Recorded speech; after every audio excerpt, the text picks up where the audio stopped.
Returning starters, returning production. Does it mean anything in the portal era? It's time to get the squad together. You're talking ball with the SEC squad.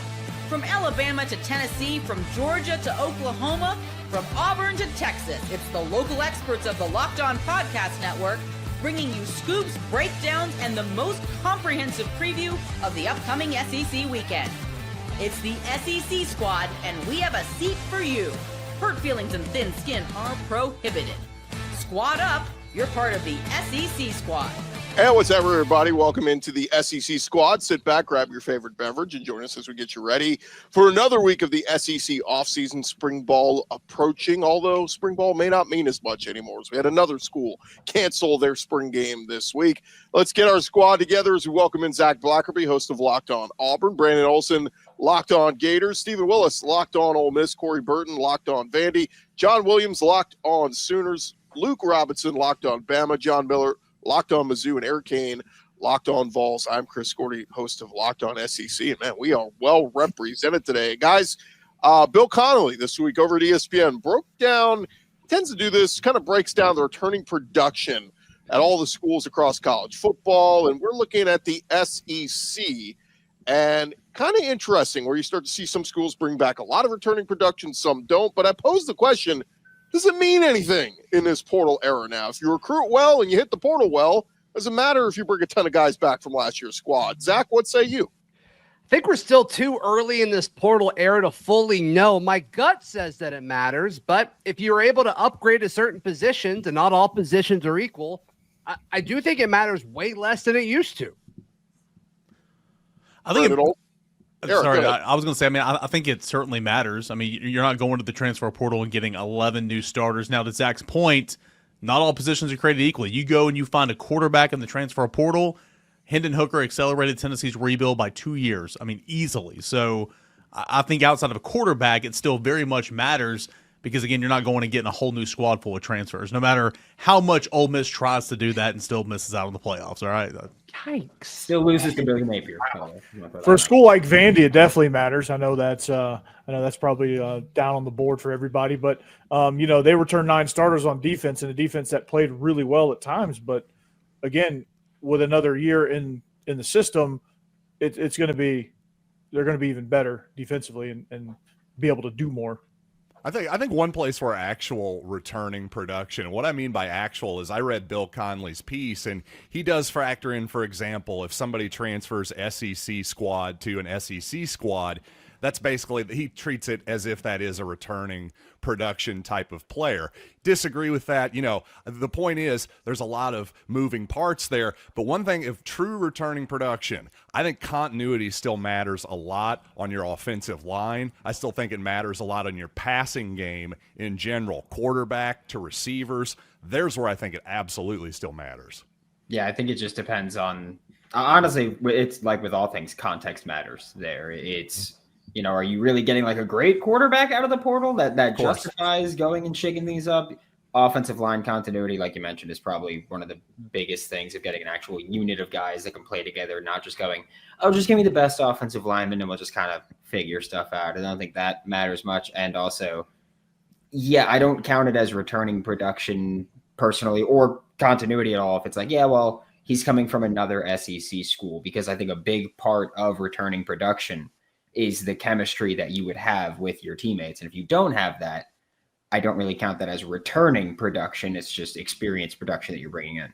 And coordinators too, that come back as well. I mean, if you're bringing back, 4 starting defensive backs, but you're having to change the scheme and, the zone coverages and man coverage, it all looks different. Your assignments are different.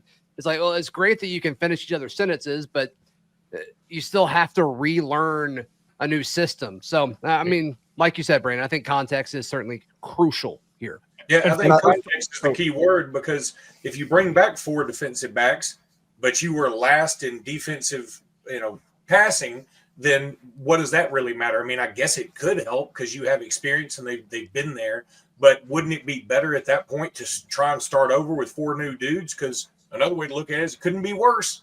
And really, again, context is another way to look at it, where you say, okay, I talk about it with recruiting all the time. People like to say, well, this guy's a 5-star and this guy's a 5-star. but all 5 stars aren't created equal, not across years, across anything. And so not all returning starters are created equal. Just because they're returning doesn't mean they're good. Yeah, look at Tennessee. I mean, Luke, to your point, Tennessee had 5 defensive back starters, in 2023 that had started multiple years, right? I mean, they were experienced guys. Everybody knew their names, yet they all left. A couple of those guys graduated, a couple of those guys transferred, left, and everybody's all offseason long. Well, Tennessee's defensive backfield's going to be awful. Tennessee doesn't have any DBs. Tennessee went out and got Jamal McCoy, which is a stud, but Tennessee's defensive backfield is good this year. And so, I mean, yeah, like 100%, it's just because they leave doesn't mean you're not going to be better off. And so I think that's a really good point. Now, Tennessee fans are hoping that's the case for wide receiver and offensive line moving forward. One line's tough. It's not an exact science. You got to, the communication factor on the offensive line is very vital. So, like, replacing a bunch of offensive linemen, that's a really tricky venture because, like, you could get, some big 6'7", 320-pound dude that's super athletic, but he's terrible because he can't communicate with his guard and their combos go to whatever.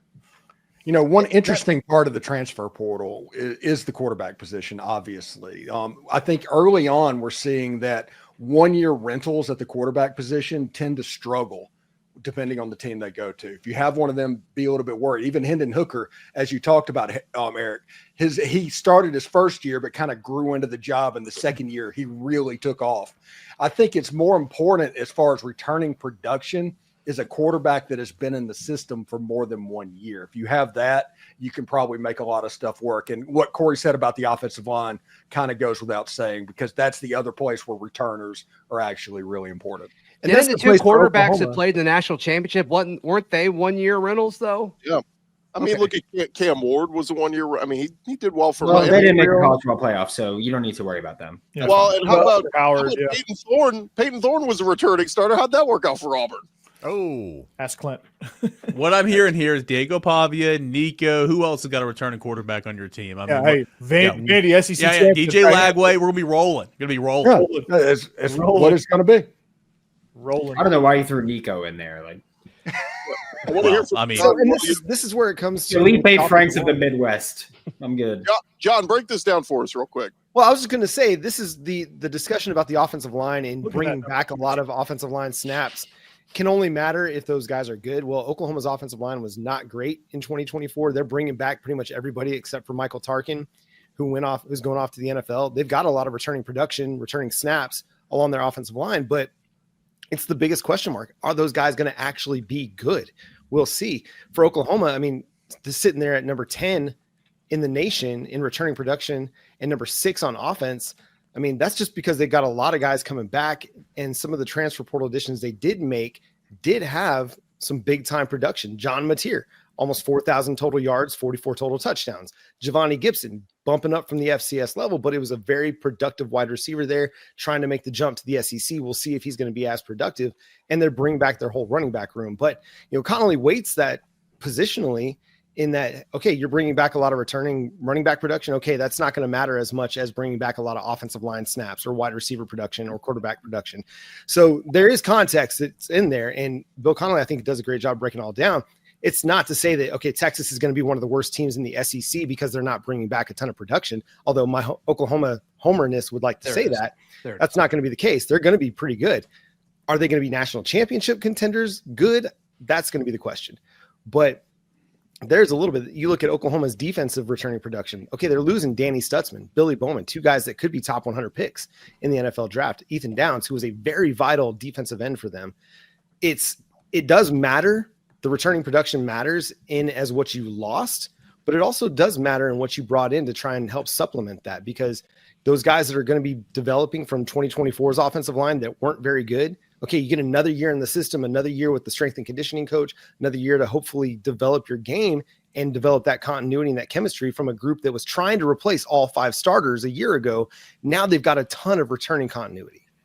This is where coaching is extremely vital, because if you have a coach that can get these guys ready, like Chip Kelly got Walker Howard ready, and it helped they had a really nice lineup. But, coaching can kind of, accelerate that timeline a little bit too when you talk about getting guys in and versus the guys that are already there and getting them to mesh with the team and stuff like that, strength and conditioning, all that.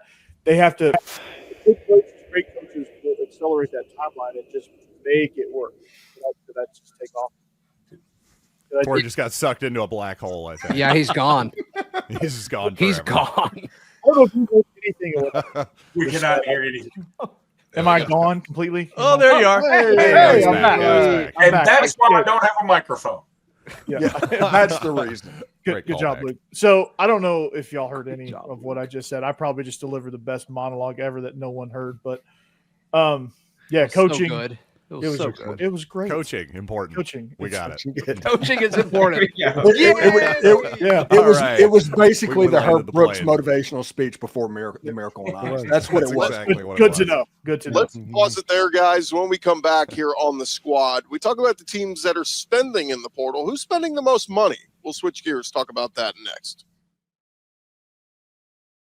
Back to the squad in just a second, but attention SEC fans. The future of college sports is here, and it is transparent. Before the Roy app, NIL negotiations often happened under the table, and fans did not have a clear way to directly support the athletes they love. And now with Roy, you get to be part of the change and support SEC athletes in the most transparent way possible. Roy, the NIL app, allows you to choose the player you want to support, decide how much to contribute, receive exclusive content from the athletes you back, and the best part, if your player transfers, you get your money back. It's a risk-free way to show your support. The Roy app is giving fans control. No more uncertainty. Now you can provide transparent, impactful support and help shape the team in the future of college sports with your contributions. Download the Roy app today. That's ROY from the App Store and start backing your favorite SEC athletes the way they deserve with transparency, trust, and a real impact. This is the future of college sports. Join it now by downloading Roy and supporting your favorite players. SEC squad rolling along here talking ball. And guys, there was a piece on On 3 this week talking about an anonymous SEC personnel staffer telling On 3 Sports that there are several schools spending the most money on their transfer portal classes. Now, this is interesting because when you go by the transfer portal rankings, LSU has the #1 portal class, but they were not amongst the schools, at least in the SEC, that are spending the most money. So this is kind of an interesting dynamic. You get the best players, but you're not spending the most money. So who is spending the most money? Well, on this list, we found Zach, Auburn, Steven, We're rich. Ole Miss, We're rich. and the Texas Longhorns among the top 5 spenders. Is Look out, there's some poll surprising. people in here. Zach is pronounced desperate. I don't think so. I think what's interesting about this with Auburn is over the last decade, the issues have been like a lack of alignment. And for whatever reason, I do think Hugh Freeze has everybody aligned. Hasn't turned into wins yet, but I do think everybody internally does believe that he is the guy. My thing is, I was genuinely wondering, how is Chris Gordy going to make this about LSU? And he wasted no time. He got to LSU somehow before he even read the list. That was incredible work. There's no bias. I was just bringing up they're the #1 class. I was just surprised they weren't on this list because we know they're spending a ton of money, but according to this guy, they're not amongst the top. Sure. Yeah. Do we know? Like, no. Anonymous personnel guy from LSU, apparently. If you were to ask me which 3 schools were spending the most money, I would probably tell you Ole Miss and Texas without ever actually. I would tell you Auburn doesn't evaluate players. They just figure out who Florida's going after, and then they're like, let's just throw more money at them. That's been not in the portal though. Well, that's my God, Jackson got a big payday from Auburn. When you can throw money at him, go ahead and do it. One of the reasons LSU is not on that list of who's spending the most money is very easy. They didn't go get a quarterback. Like that's one of the reasons Auburn's right up there. They went and got a quarterback.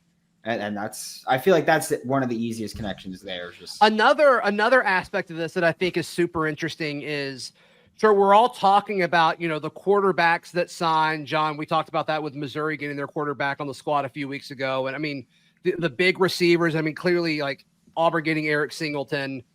I assume he wasn't cheap. John with Oklahoma getting John Mateer. Like I assume that he wasn't cheap. But what about the guys that didn't portal? I mean, especially at Auburn, with had an underwhelming season, one of the best recruiting classes and an incredible trio or, I guess 4 wide receivers that they feel really good about.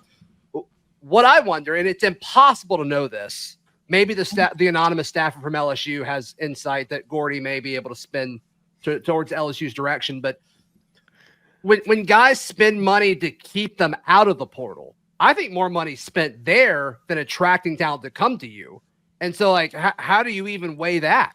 It's the non-sexy part of the offseason that nobody talks about. It is how many of your coaching staffs, guys that you keep on staff and kept them away from going and getting coordinator jobs or head coaching jobs. It's support staff, recruiters that might not be on the field assistant coaches, keeping that all aligned. And it's the Boo Carters, it's the Mike Matthews, it's the Nikos, it's the everybody else that Tennessee, paid to keep on campus this year, right? And Tennessee had a portal class of 4, and nobody was super there was no home run in the portal, at least from Tennessee's perspective. But Tennessee spent a ton of money keeping the class intact. Now, right, wrong, and different, that's what they did. I know there's some other teams around the conference, around the country that have done the same thing, and fans had different viewpoints on that. But that's a great point, Zach. There's money spent, but it's nobody really knows about it because it's that guy was on your team. You just assume he's going to be on your team next year. That's not the case now in 2025. And you have some guys that enter the portal, and then you have to go back and get them. Amaris Williams, who Auburn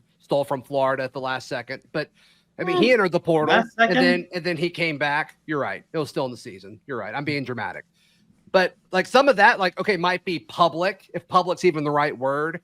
But a lot of these guys, the deals happen before they even enter the portal. And so we don't know. Florida had 3 tech Caleb Banks, 30 pressures this year. Their defensive end, Tyreek Sapp, another 25 pressures. Both those guys could have gone onto the NFL. Banks was getting day 2 talk. Now he's getting Banks. You know what I'm saying? Yeah, that's it. That's it. Simple as Eli that. Sowers trying to keep the draft. The Big Collective announced that R. Mason Thomas was coming back to Oklahoma before R. Mason Thomas announced he was coming back to Oklahoma. So that tells you as much as anything. It's the Caleb Downs to Ohio State before Caleb Downs had a chance to say, I'm going to Ohio State. Yeah. I should mention in here, the article says teams who spent the most money in their portal class. I almost wonder if they're referencing last year, because you look at Texas currently has 5 guys in this portal class, barely any. One of them's a punter. So they're clearly not spending a ton of money. They have Arch. It's not like Are you saying punters don't matter?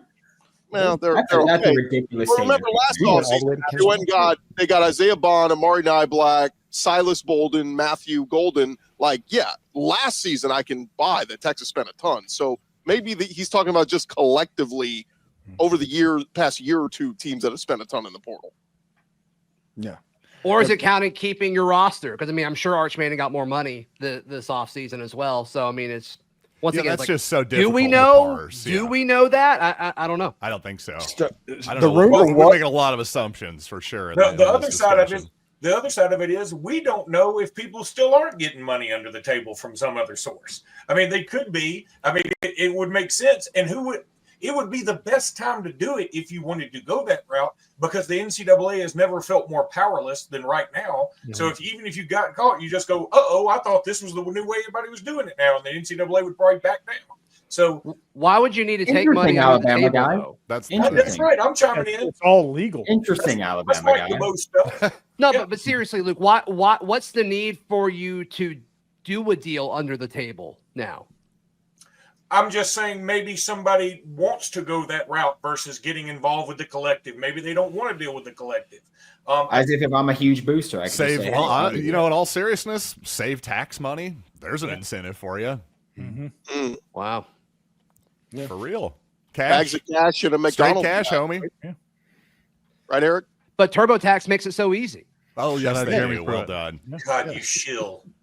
How you got a Jeremy Pruitt reference in this one? Well done. Yeah. Does anybody here wish their school would spend more money in the portal that hasn't? Yeah. I feel like everybody's wish they'd all spend more money. more, Yeah, it's not our money. Fans get mad it's not worth it. It's not your money. What do you mean? I genuinely can't say spend more money, because as far as I know, they're spending as much as they can. They're actually doing. Still didn't really have a season that mattered when it's all said and done. Yeah, we'll see when you get to Oxford. My team beat yours. My team already beat yours, so I could say whatever I want. Buddy. That season's Have fun over, with your man. hypotheticals for the next 8 months. Can't Why wait. you got to bring up You old too, stuff? buddy. Can't wait for it. Yeah, why are you bringing up the past, buddy? It's this season that just finished. No, that was last season. It's over. This We're in season the that just 2025 finished. season. That's all that matters. Who Not even the cares? same calendar. Hey, I at mean, there's least nothing Billy new to Napier talk didn't about, get so we can fired just keep like talking he about hoped for how 8 Tennessee weeks. and Nico beat Florida. That's fine, and we can keep talking Did about Nico that. Yeah, beat Eric Florida? still finds ways to bring up Hendon Hooker. Did Nico beat Florida? But Tennessee beat Florida. I mean, Florida That's didn't fine. beat Yeah, Tennessee. That's for sure. Congrats. So. That's what you've seen. Y'all that are happen being 4 way times too in hard your on life? Y'all are Steven. beating a dead horse. I'll tell you Y'all that. being way too hard on Steven. And speaking of hard, Zach, tell him about Blue Chew. Oh. All right. On that note, we'll pause. Gordy does the ad reads. We Gordy will does the ad reads during the squad shows. When we come back, talking about getting excited. What's the one big addition your team made this offseason that got you excited? We'll talk about that next. That wasn't me. Hey, life moves fast, especially when you have a family. One day you're watching your kids take their first steps, and before you know it, they're off to college. And that's why securing their future is so important. Fabric by Gerber Life makes it simple to get term life insurance that fits your family needs. With Fabric, you can apply for term life insurance online right from your couch. You can be covered in under 10 minutes, and in many cases, no health exam is required. It'll give you that peace of mind you want as a parent. You want to make sure your family is financially protected no matter what happens. Fabric will give you that peace of mind. Join the thousands of parents who trust Fabric to help protect their families. Apply today in just minutes at meetfabric.com/lockedoncollege. That is meetfabric.com/lockedoncollege. Policies issued by Western Southern Life Assurance Company, not available in certain states. Prices subject to underwriting and health questions. Meetfabric.com/lockedoncollege. SEC squad talking ball. And guys, I want to pose the question. We're going to go around the horn. What's the one big addition your team made this offseason that gets you excited? It could be a portal addition. It could be a recruit. It could be a coordinator, an assistant coach, something your team added this offseason that gets you super jacked. Zach, we'll start with you. Eric Singleton, the number one receiver in the transfer portal from Georgia Tech. You know, the storylines around Jackson Arnold, and John kind of hinted at it earlier in the show. The situation around him wasn't great, and so you bring in as many options as you can to make playing quarterback easier at Auburn. I think Eric Singleton is dynamic, and excited to see how they use him next to Cam Coleman. Receivers weren't really what Auburn was lacking, though. They were lacking that quarterback. They got that guy. We'll see what he does. Brandon Olson, what are you excited about Florida added? I am very excited for J. Michael Sturdivant to come in from UCLA. You know, 6'3", 6'4", big receiver on the outside, something that Florida's sorely lacked. And now that you got DJ Lagway as your quarterback, give him someone that can go make plays for him. Multiple productive years. Obviously, last year not so much, being with UCLA and what is maybe the worst offense in one of the worst offensive conferences. But excited for what he brings to the table. Film looks good and should fit with DJ Lagway perfectly fine. Steven Willis, Ole Miss. Winston Watkins Jr. out of Florida, slot receiver, was a punt returner in the Navy All-American game, went down to the Polynesian Bowl. He's a guy that could show out this year, and I expect him to get on the field early at Ole Miss. But, hey, Lane Kiffin recruiting wide receivers. Who would have known that it was going to happen? I like this. Maybe learning some names that we're not familiar with. Names to watch this fall. Corey, who did Vandy add? Well, one of the ones that I'm excited about, it's kind of a boring one. They added an NFL caliber center in Jordan White from Liberty, who's going to bolster that offensive line. So I'm excited to see that run game take that extra step with Jordan White at center. That's some Derek Mason Vandy's talk right there. Wow. Talking about the past, right? He's handing the ball to Pavia. It's pretty important. Hey, John Williams, you added a lot this offseason. Yeah, I mean, I think the obvious answer would be John Mateer with all the production, but I'm going to go with Marvin Jones Jr., the Florida State by way of, he was somewhere else, Georgia, also former 5-star edge rusher. If they can unlock the potential, it gives Oklahoma a bookend edge rush duo that can be very, very competitive in the SEC. You see what Ohio State was able to do, what South Carolina was able to do, what Ole Miss was able to do. When you get two guys that can rush off the edge, like R. Mason Thomas and Marvin Jones Jr. can potentially do, if we get the work ethic just right, then who knows what Oklahoma's defense could be this year. Yeah, I'm not worried about Oklahoma's defense. I'm worried about that offense, but they can figure that part I don't out. want to talk about that. It's not so fun. Luke Robinson, what are you excited about Alabama adding?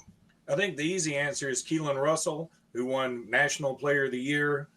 He's going to be very, very good. The coaches just light up when they talk about him. But I was at an event the other day where several of the coaches spoke, and the other name where everybody just got excited is Ivan Taylor, son of former NFL great Ike Taylor. He is going to be playing safety. He is a fabulous kid. He's just no nonsense, and he knows the position very, very well. And it's at a position of need, safety, for Alabama. So I think Ivan Taylor is going to be on the field maybe even earlier than Keelan Russell. I like it. How about and Luke froze there for a second. He was just so excited. John Miller, what did Mizzou add? Yeah, you can say everybody says that the running back is now the least important position on offense, but I don't really care. I'm most excited to see Ahmad Hardy next year. Kid who rushed for over 1,300 yards his freshman year at Louisiana Monroe last year. I understand he's popping up a level, but I'm just excited to see what he can do in the SEC. You look at his highlight tape. It's just delightful, honestly, just explosive plays. And as Marge Simpson might say, he's also quite the little dancer, too. Exciting player. He was one of my favorite players in the portal. He visited Auburn early on. I really wanted them to get him. He's a stud. Yeah, that kid's fought for everything he's gotten. He was basically from rural Mississippi coming out of high school and went undiscovered. Yeah, he's a good one. Eric Kane, give us what the Vols have added. Mike Keith, radio voice from the Tennessee Titans. Biggest get of the offseason. And I'm not even exaggerating. There you go.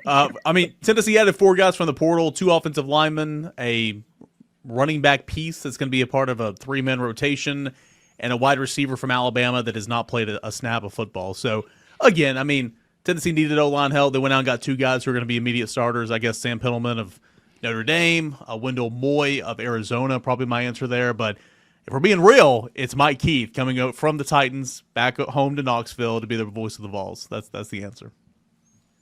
Interesting piece there. Trying to think of some of the other schools that no flags on the field.